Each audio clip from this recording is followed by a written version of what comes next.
নমস্কার,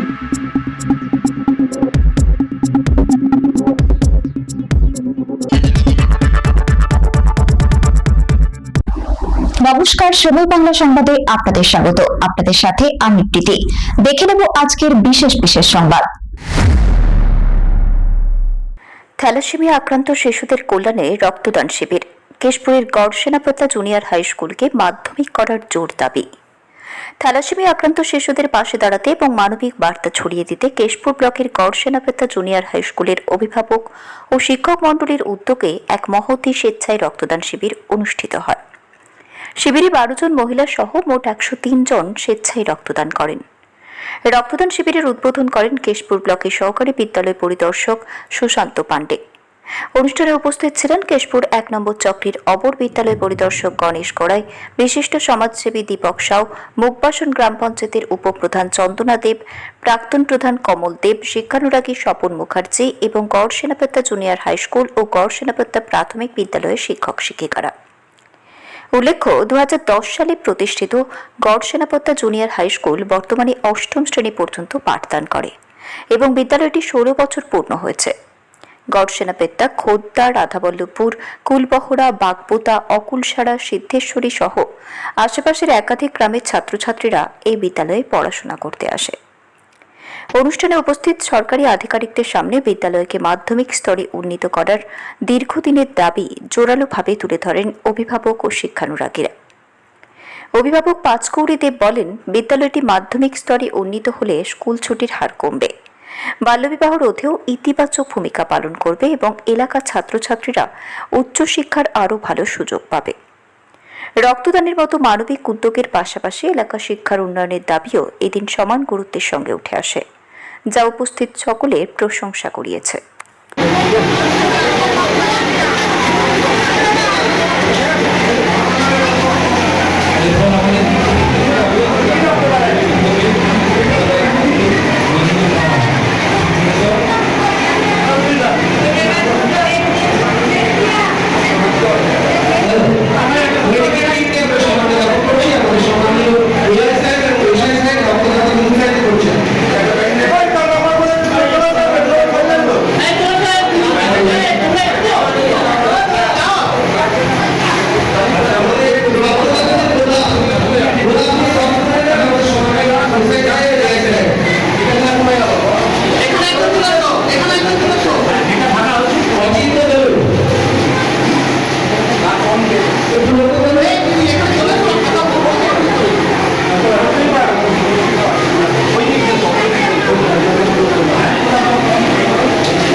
নমস্কার, কবিতা তুমিও বলবে। কবি কার্তিক ঘোষ।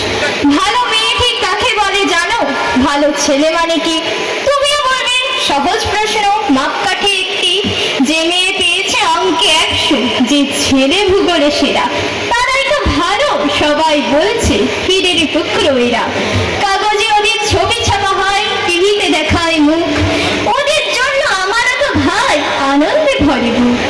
তোমরা জানো, তোমায় বলছি, দেখে শুনে ভাই ভয়। শুধু এত নম্বর পেলে ভালো ছেলে মেয়ে হয়? আচ্ছা ধরো না, যে মেয়ে পেয়েছে অঙ্কে অনেক কম, ওর গান শুনে মুগ্ধ সবাই, হাততালি হরদম। ওই যে ছেলেটা পাশ করে গেছে এবারেও টেনে টুনে, বলতে কি ভাই আমরা অবাক ওর আবৃত্তি শুনে। নাটকে ওর নেশা আছে খুব, পরের বিপদে ছোটে। পাড়ার দিনে বাংলায় নাকি 30 পেয়েছে উঠে, কিন্তু মেয়েটার খেলাধুলায় 10 খানা গাইন। সত্যি বলতো, তুমিও বলবে ওরা নয় কেউ দামি। চাই যে অনেক ইঞ্জিনিয়ার, অনেক ডাক্তার, পাশাপাশি চাই শিল্পী, খেলুড়ে, সে হয় সিস্টার। ওই কম নম্বর পাওয়া ছেলেটা কারিগর বলে আজ দেশটা করতে দেখো ওর হাতে কত দরকারি কাজ। পরের দুঃখে কাতর যে মুক্তি করেছে কালো, কম নম্বর পেয়েছে বলে বলবে না ওদের ভালো। অভাবের টানে কলেজে পড়েনি ছোট দরমার বাড়ি, কিন্তু ছেলেটা বাবা মাকে দেখে ভাড়াতে চালায় গাড়ি। তাই বলছি শুধু নম্বরে হয় না কে মাপকাঠি, ভালো ছেলে মেয়ে বলতে কি ভাই, মানুষ চাইছি খাঁটি। নমস্কার। সেকেন্ডারি স্কুলে আপগ্রেডেশন হওয়ার যোগ্য আর কি। আবেদন করলে হয়তো ডিপার্টমেন্ট মনে করলে সেটা আপডেট করতে পারে, তবে ইনিশিয়ালি এটা প্রপোজাল আমাদের মাধ্যমে পাঠাতে হয়। এআই স্যার আছেন, সে ব্যাপারে উনি দেখবেন বলেছেন। আমাদের শিক্ষা মহাশয়রা সারা বছর ধরে বিভিন্ন রকম কাজ করে, শিক্ষার সাথে সরাসরি শিক্ষাদান ছাড়াও যেমন বিভিন্ন ইলেকশন বা সেন্সাসের কাজকর্ম করে, তাছাড়াও বিভিন্ন রকম সামাজিক কাজকর্মে এগিয়ে এসছে। তারই একটি শুভ উদ্যোগ হচ্ছে রক্তদান শিবির। এই রক্তদান শিবিরে আমাদের এই এরিয়ার যে সমস্ত অভিভাবক অভিভাবিকা, প্রাক্তন ছাত্রছাত্রী, বর্তমান ছাত্রছাত্রী এবং পার্শ্ববর্তী বিদ্যালয় থেকে সর্বোপরি এই স্কুলের শিক্ষক শিক্ষিকারা যেভাবে দায়িত্ব নিয়েছে, মানে এই কাজে ব্রতী হয়েছে, তার জন্য সাধুবাদ জানানো দরকার। রক্তদান একটা নির্দিষ্ট সময় অন্তর অন্তর করা ভালো, স্বাস্থ্যের পক্ষে ভালো, কেননা আমাদের যে শরীরে বোন ম্যারো আছে, অস্থি মজ্জা, সেখান থেকে তো আমাদের ডব্লিউবিসিগুলো আরবিসিগুলো তৈরি হয়, বই রক্তকণিকা, তো বোন ম্যারো আমাদের উন্নত হয়, বোন ম্যারো ক্যান্সারটা কমে যায়, সেটা একটা যেমন দিক। আমাদের রক্তের ঘাটতি সেটা মেটানোর জন্য আমাদের মাননীয় এআই সাহেব আগেই বলেছেন যে কী জন্য রক্ত প্রয়োজন হয়ে পড়ে, সেটা আর বিশেষ কিছু বলছি না। মায়ের এই প্রোগ্রামগুলো করা উচিত এবং এই প্রোগ্রামটা যেভাবে সফলভাবে হচ্ছে এই স্কুলে, তার জন্য এবং সেখানে উপস্থিত থাকতে পেরে আমরা খুবই গর্ববোধ করছি।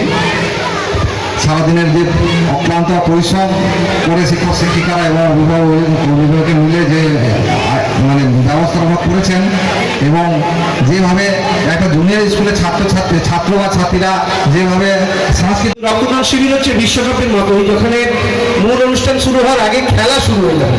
তো এটা একটা খেলা, যে খেলায় সবসময় জিত আছে, হারের কোনো গল্পই নেই।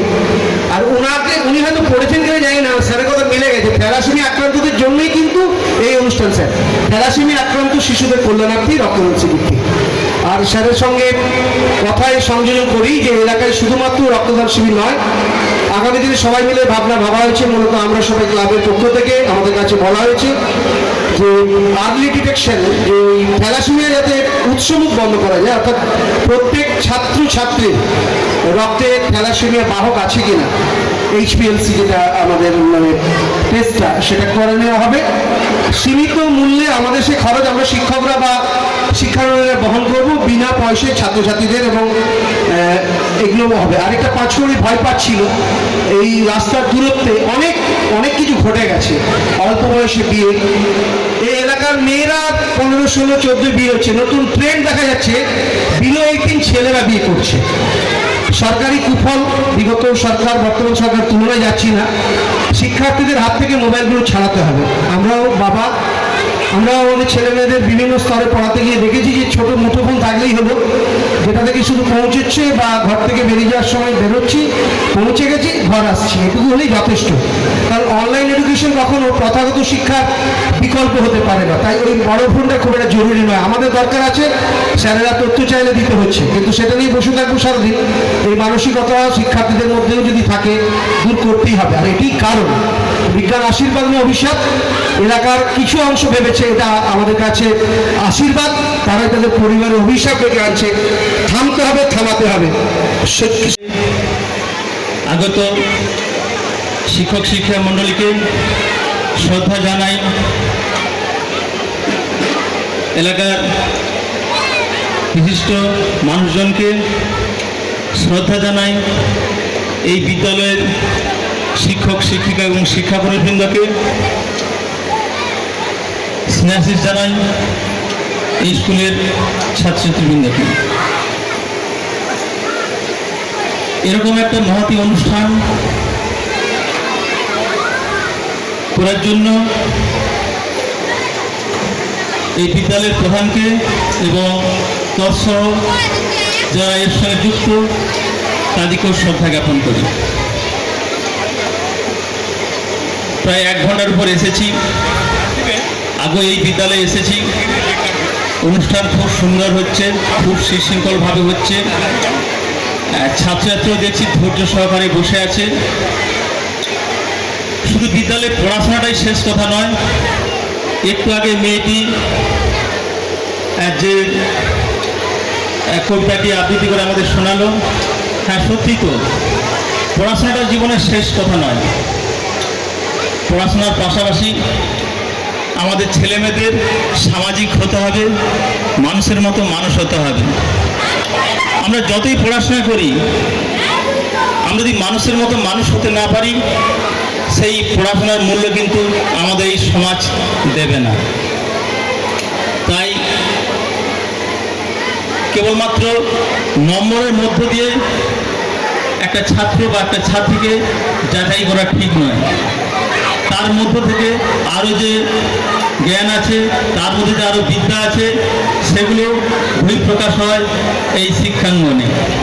যেমন কোনো স্টুডেন্ট খেলাধুলায় ভালো হতে পারে, কোনো স্টুডেন্ট সঙ্গীতে ভালো হতে পারে, কোনো স্টুডেন্ট আবৃত্তিতে ভালো হতে পারে। এই সঙ্গীত, খেলাধুলা, আবৃত্তি এসবের মাধ্যমেও একজন ছাত্র বা ছাত্রী ভবিষ্যৎ জীবনে প্রতিষ্ঠিত হতে পারে। এই স্কুলে ঢোকার মুখে দুটো মূর্তি দেখতে পাচ্ছি, দুজন মনীষীর মূর্তি, ঈশ্বরচন্দ্র বিদ্যাসাগর এবং স্বামী বিবেকানন্দ। এছাড়াও দেওয়ালে অনেক মনীষীর ছবি আমরা দেখতে পাচ্ছি। এই ছবিগুলোর উদ্দেশ্য কি হয়তো আমাদের ছাত্রছাত্রীরা হয়তো জানে না। ইনারা হচ্ছে প্রাতঃস্মরণীয় ব্যক্তি। প্রাতঃস্মরণীয় মানে আমরা যখন এই বিদ্যালয়ে আমরা বা আমাদের শিক্ষক মণ্ডলী বা ছাত্রছাত্রীরা যখন এই বিদ্যালয়ে প্রবেশ করবে, প্রথমে কি দেখবে না দুটো মূর্তি, বিদ্যাসাগরের এবং বিবেকানন্দের। এছাড়াও দেওয়ালে বেশ কিছু মনীষীদের ছবি। এদিকে দেখার সঙ্গে সঙ্গেই একটা ছাত্র বা একটা ছাত্রীর মনটা প্রথমে পবিত্র হয়ে উঠবে। কারণ এই মনীষীদের লেখাগুলো পড়েই তো আমরা হচ্ছে বড় হচ্ছি। ছোটোর থেকে আমরা বিদ্যাসাগর, রবীন্দ্রনাথ, বঙ্কিমচন্দ্র এদের লেখাগুলো পড়েই আমরা তো বড় হচ্ছি। বা বিবেকানন্দের আদর্শ, শরৎচন্দ্র চট্টোপাধ্যায়ের লেখা, ক্ষুদিরামের আদর্শ, এইসব দেখে শুনে পড়েই তো আমরা বড় হচ্ছি। তাই ঢোকার মুখে যখন ছাত্ররা ঢোকার মুখে যখন এই মনীষীদের ছবি দেখছি বা মূর্তি দেখছি, তখন আমাদের ছেলেমেয়েদের মনটা অন্তত পবিত্র হবে। এই মনীষীদের দেখে আমাদের ছেলেমেয়েরা শ্রদ্ধা করতে শিখবে, মানুষের প্রতি শ্রদ্ধা ভক্তি জেগে উঠবে। আমরা বলি রক্তদান মহান কর্ম, যিনি দান করেন তার সার্থক জন্ম। হ্যাঁ, তাই রক্তদানের মধ্য দিয়ে যে দাতা যে দান করছে তার খুব একটা কিছু ক্ষতি হবে না। যে রক্ত যিনি দান করছেন সে রক্তটা প্রায় 3 মাসের মধ্যে তার শরীরে আবার পুনরায় তৈরি হয়ে যাবে। কিন্তু এই রক্তটা একটা মুমূর্ষ রোগীর জীবন বাঁচাতে পারে, একটা থ্যালাসেমিয়া রোগীর জীবন বাঁচাতে পারে। বিদ্যালয় কর্তৃপক্ষ যে সময়টা নির্ধারিত করেছে এই রক্তদান শিবিরের, আমার মনে হয় এই সময়টা যথার্থ। বছরের অন্যান্য সময় শীতকাল বা গ্রীষ্মকালে রক্তদানের শিবির প্রচুর হয়। সেই সময় এসআইএস কেশপুর 1 চক্র, আমার প্রিয় শিক্ষক শিক্ষিকারা, প্রিয় ছাত্রছাত্রীরা, অভিভাবক অভিভাবিকাবৃন্দ, আমার খুব ভালো লাগছে যে আমরা যে উদ্দেশ্য নিয়ে এই জুনিয়র হাই স্কুলগুলো স্থাপন করেছিলাম, আমাদের সেই উদ্দেশ্যটা কিন্তু সার্থক হয়েছে। আমরা চেয়েছিলাম যে আমাদের ছেলেমেয়েরা খুব বেশি দূরে যাবে না, তারা কাছাকাছি পড়ার সুযোগ পাবে। 2010 সাল থেকে আমি কেশপুর ব্লকের শিক্ষার সঙ্গে যুক্ত আছি। 16 বছর হয়ে গেল এই স্কুলগুলোর প্রায় জন্মলগ্ন থেকেই, এবং দীর্ঘদিন যাবৎ এই জুনিয়র হাই স্কুলগুলোর আমি সেক্রেটারি। যতগুলি স্কুল আছে আমি দেখেছিলাম যে কেশপুর ব্লকে 40টা মাধ্যমিক স্কুল ছিল। স্কুলের স্বল্পতা লক্ষ্য করে আমি আসার পর আমি আরো 41টা জুনিয়র হাই স্কুল স্থাপন করেছি, এবং তাদের সেই ভিত ফোড়া থেকে আরম্ভ করে খাতা কেনা, ঘন্টা কেনা থেকে আরম্ভ করে আজ পর্যন্ত আমি এই স্কুলগুলোকে নিজের হাতে গড়েছি। তো সেই জন্য এদের সমস্ত সমস্যা, শিক্ষকদের সমস্ত সমস্যা, সেগুলোকে নিজের মনে করেই আমি এখনো পর্যন্ত তাদের সমস্ত বিষয়ে সাহায্য করি। কিন্তু এই স্কুলে আসার আমার সময় হয়ে ওঠেনি। আমাদের স্নেহাশিসবাবু বলছিলেন যে 605টি শিক্ষা প্রতিষ্ঠান আমাকে দেখতে হয়। ওটা শুধু এই ব্লকের, এবং এখন সাম্প্রতিক ব্লক ছাড়িয়ে আমাকে জেলারও সমস্ত শিক্ষা প্রতিষ্ঠান দেখতে হচ্ছে।